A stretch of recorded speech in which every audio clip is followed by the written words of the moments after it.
E aí pessoal, tudo bem com vocês? Tranquilos? Estudando bastante?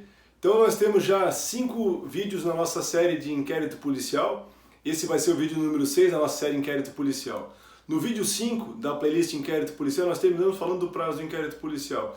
E no vídeo eu falei então que a regra geral prevista no CPP é que o prazo do inquérito é 10 dias se o indiciado está preso, 30 se ele está solto. É o que fala aqui o artigo 10 do CPP. Por favor, abram lá, artigo 10 do CPP. E tu vai ter lá 10 dias se o sujeito estiver preso, 30 se ele estiver o quê? Solto. Essa é a regra geral. Então, para todos os crimes, vale a regra geral. 10 dias preso, 30 dias solto. Tem exceção para essa regra? Tem. Nós temos, por exemplo, a lei de drogas, que é a lei 11.343/06, lá o artigo 51 prevê que para os crimes ligados a tráfico de droga e equivalentes, o prazo do inquérito é o triplo da regra geral. Ou seja, 30 dias se o sujeito estiver preso, e 90 se ele estiver solto. Então o triplo da regra geral se aplica a quem? Aos crimes ligados ao tráfico de drogas. Primeira exceção é essa. Segunda exceção, a lei 1521 de 51, a lei que tipifica lá os crimes contra a economia popular, no seu artigo 10, prevê um prazo do inquérito policial de 10 dias, seja o indiciado estando preso, seja ele estando solto. Então nesse caso dessa lei, é sempre 10 dias. Outra exceção, gente, temos lá o Código de Processo Penal Militar. Para quem não sabe isso, pode ser uma informação nova agora, nós temos um Código de Processo Penal que é aplicado para os militares, é um código diferente do nosso, e esse código, no seu artigo 20, prevê que para os militares a prisão terá um prazo de 20 dias para quem estiver preso e 40 dias para quem estiver solto. Legal? E a última exceção à regra está lá no artigo 66 da Lei 5010, que é a lei que prevê os procedimentos previstos na Justiça Federal. E nessa lei, o prazo é 15 dias, independentemente de preso ou de solto. Legal? Professor, eu posso prorrogar o prazo do inquérito policial? Regra geral, posso sim. Eu posso prorrogar o inquérito policial. Como é que eu faço?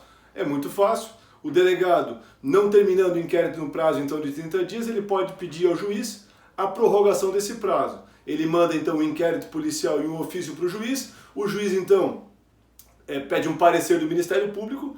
Por que parecer do Ministério Público? Lembrem, o inquérito policial ele é feito, via de regra, para o Ministério Público, então faz sentido ouvi-lo a respeito dessa prorrogação ou não.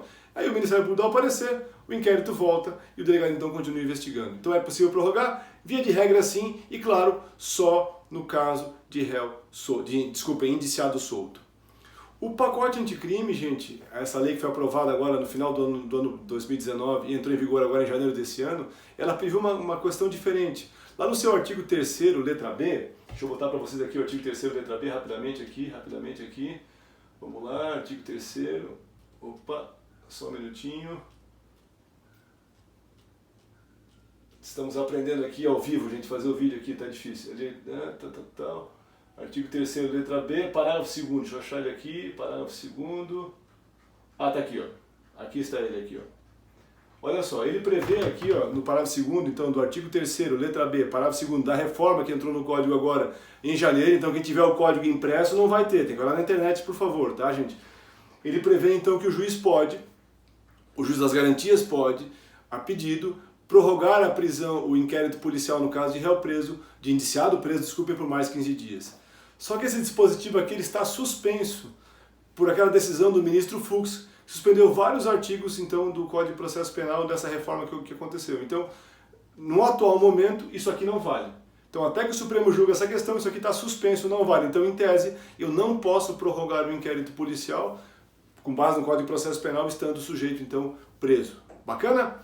Bom, também há uma novidade no que se refere, também introduzida pelo pacote anticrime, que se refere aos militares. Sejam os militares das Forças Armadas, sejam os policiais que trabalham na segurança pública. Como assim, professor? Olha só, lá no artigo 14, nós temos um artigo 14 agora, letra A, que foi introduzido também por essa reforma aí do nosso Código de Processo Penal, pelo pacote anticrime. Deixa eu só colocar aqui para vocês rapidamente.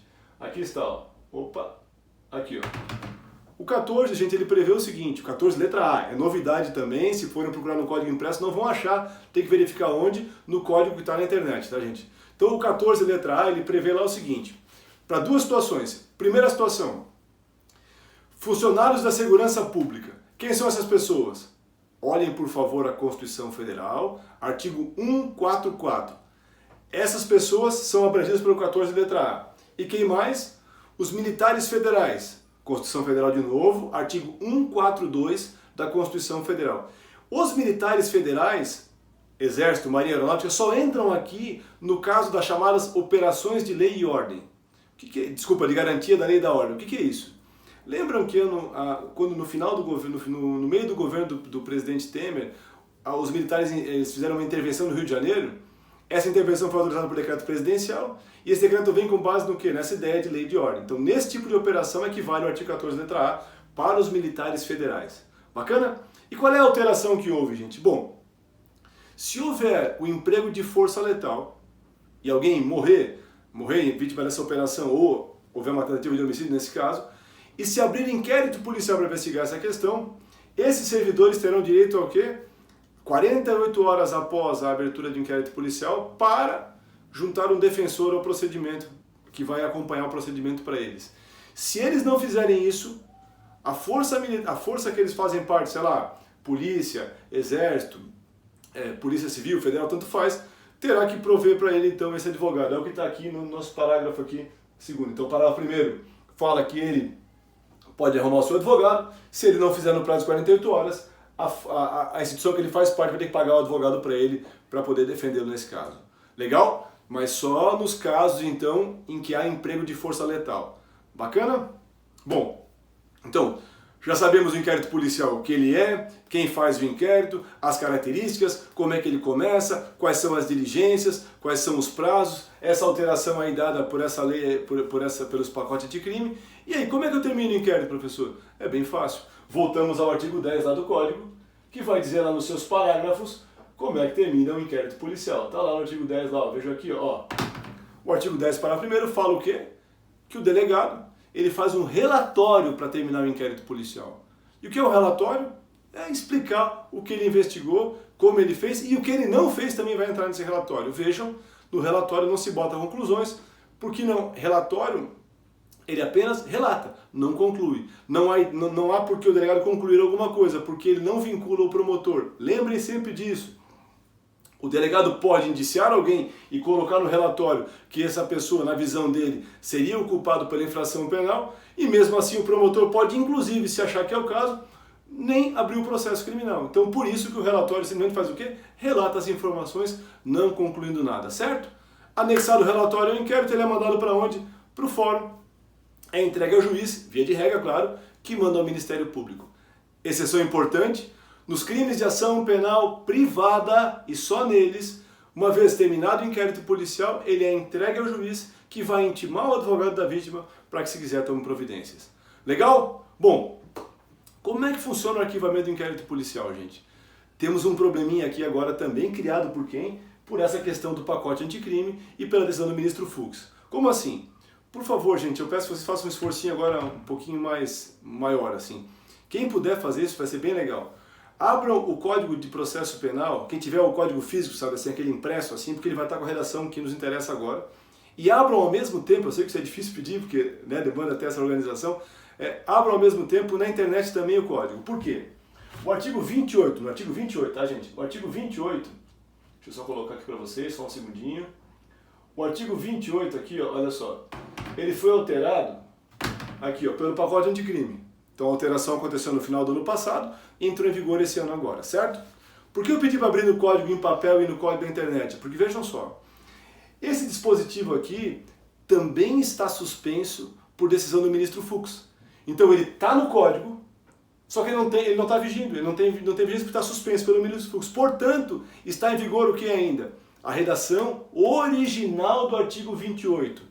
Essa aqui não está em vigor. Está em vigor a redação original do 28. Onde é que eu vou arrumar isso aí, professor? Ou tu pesquisa na internet para descobrir ela, ou pega o teu código em papel aquele, que aí vai estar certamente a versão que está em vigor, porque, repito, isso aqui está suspenso pelo ministro Fux. Bom, como isso está suspenso, eu vou primeiro explicar isso aqui, e depois eu explicar como é que funciona hoje em dia. Pode ser? Bom, a alteração que foi feita no CPP visa fazer o quê? Tornar o procedimento de arquivamento um procedimento do Ministério Público. Como assim? Como é que seria nesse caso de estar em vigor o artigo 28 com a redação do pacote anticrime? É bem fácil. O promotor, verificando que não tem no inquérito policial elementos que sirvam para processar alguém por um crime, seja porque não chegaram a nenhum tipo de prova, seja porque ele entende que a pessoa é inocente, seja porque ela praticou o ato cometendo ilicitude, o que ele faz? Ele, promotor, determina o arquivamento do inquérito policial. Sozinho, professor? Claro, ele faz isso e ele remete o inquérito policial por uma instância revisora dentro do próprio Ministério Público. Então, o próprio Ministério Público, na instância revisora, vai dizer assim, arquiva-se ou não. Então, o controle de arquivamento seria feito por quem? Só pelo Ministério Público. E é uma questão bem interessante, que também não tem na redação original do artigo, que é isso aqui, ó, que possibilita, no artigo parágrafo primeiro aqui, ó, possibilita, então, no caso de pedir arquivamento do promotor, desculpem, que a vítima, ou seu representante legal, se ela for menor de idade, é claro, ou por algum motivo incapaz, possam recorrer desse pedido de arquivamento. Isso não existe na redação original do artigo 28. Então, com essa mudança, se ela vigorar, e se eu sou vítima de um crime e o promotor pede o arquivamento desse meu inquérito, o que eu posso fazer? Eu, como vítima, posso recorrer à instância do Ministério Público e pedir para que eles não arquivem o inquérito policial. Bacana? Bom, mas repito, isso aqui não está em vigor porque está suspenso pelo ministro Fux. E o que está em vigor hoje em dia, gente? É o seguinte, procurem lá, por favor, a redação original do artigo 28, a redação lá de 1941, tá? Código impresso vai estar a redação de 41, que é a que está valendo agora. Essa aqui não está valendo. Bom, como é que funciona então? É bem fácil. No atual momento vale como? O promotor pede o arquivamento para o juiz. Então o promotor, fundamentadamente, pede, juiz, quero arquivar por isso, por isso, por aquilo. Essa é a ideia. E o juiz, ele age como um fiscal da lei. Porque ele verifica, bom, olha, o promotor tem razão. Se ele entende assim, ele faz o quê? Determina o arquivamento. Está arquivado o inquérito policial. Ou o juiz pode, se achar que não é o caso de arquivamento, ele vai mandar isso para quem? Para a instância superior do Ministério Público. E eu tenho duas situações. Se for um caso de um crime que é julgado pela Justiça Estadual, eu vou mandar isso para quem? O juiz vai mandar para quem? Para o Procurador-Geral de Justiça. Quem é esse sujeito? É o chefe do Ministério Público. Se for um caso federal, eu vou mandar para onde? Para o órgão revisor do Ministério Público, para uma corte revisional que fica lá em Brasília. Essa é a ideia.